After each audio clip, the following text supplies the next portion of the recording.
what I think is a good thing when you see the show is that that there was, like Dominic said, that there was no problem having people wanting the same space.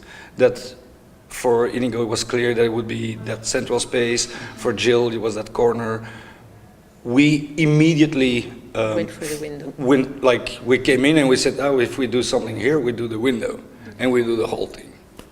That was one thing that we gyrated immediately there. That is also that we have been working with the Moires for some time now, so yeah, we did. That only seemed logical to...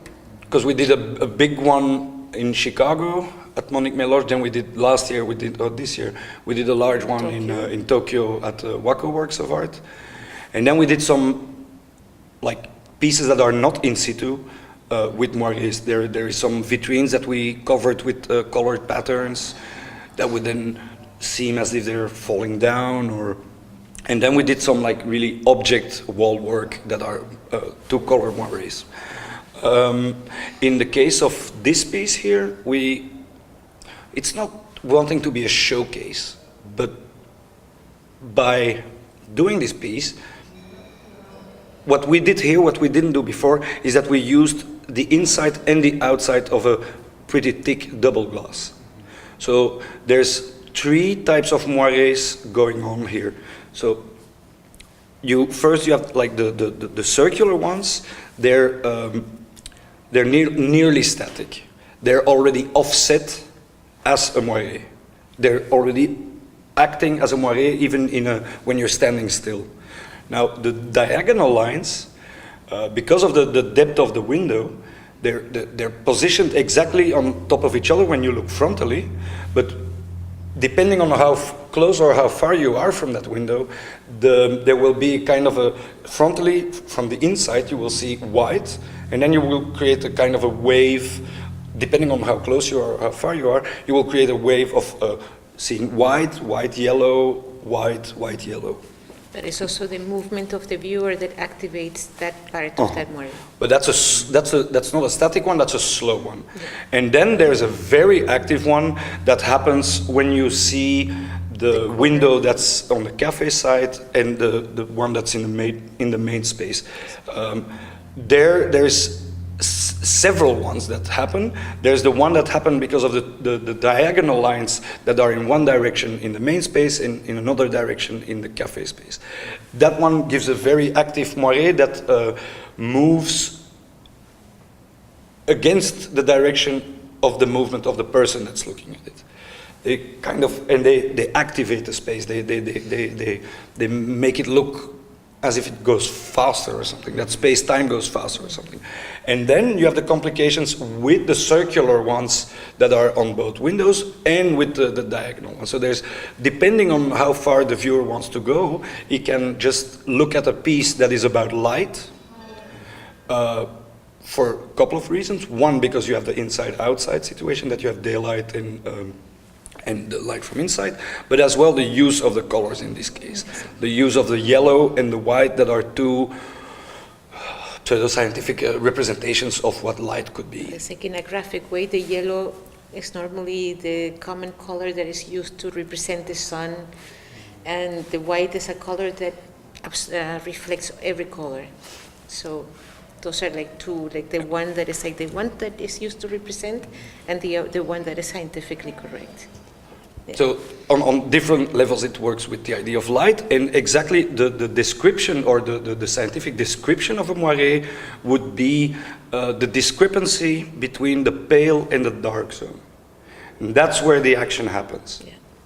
And then depending on movement, because if you would move two patterns straight on each other, yeah, they will create these kind of zones where optically you're gonna think it's darker or lighter, although there's nothing really happening. And if you have them static, it's like here and there, it will be the viewer who activates it in a physical way. And second, without like really physically altering the space, it's like we alter the altercation or the perception of the space. It's like you alter the perception of the space and the personal perception of like seeing through something that is really quite active. It becomes active, but in fact it's a very static situation. There, nothing is moving there. It's just because you're... Well, one activates that. Yeah. So. And it's like, why would we do that? It's like we do that because it's like it's something that we're interested in. It is always like a bit of a... It's like an effect that you give that is like would create, it's like a question. Like, what is it that I'm seeing? And where do I go from here? And there, I cannot say. No, because we cannot tell the viewer where to go from there. It's like you bring a type of self-awareness, no? Yeah, and the thing is that we, the moirés, I mean, we did a couple of works in moiré. It's not that it's our trademark or anything. It's not that we only do moirés, but what we do a lot is that we, even if it's with sculpture or painting or objects or hanging veils or the use of mirror, that as well like activates the space and the viewers walk through a show, is that it's to kind of make a proposition where you can choreograph your viewer to move and to move with your eye and your mind's eye, and as well as with your physical self, to have another awareness or another view of what happens with you in space. And it's like awareness sounds didactic. It's like that's not what we're trying to do here. It's more like throughout the day, it's like you encounter many things, and most of the times you don't question what it is that you see. You have there is a tendency to accept. And I think that with this, like the small gestures that we make, is that we hope that there will be some kind of self-questioning, like what is it that attracts us? Because I think that they're quite attractive. So in that kind of attraction, it's like then you have like the first one is the attraction, the second part is the questioning. yeah, and I think sometimes it looks like a bold movement, but they're often very minimal bold movements or something. I mean, it's a bit of a contradiction, but it's in sometimes this piece, when you're in the main space, it's very subtle. There's even moments, depending on the light that comes from outside, that it's nearly not perceptible. But then again, when you go outside, it's a very dare feel, like the yellow is really like... Yeah, and then what Dominic said as well earlier is that it is present, but it still allows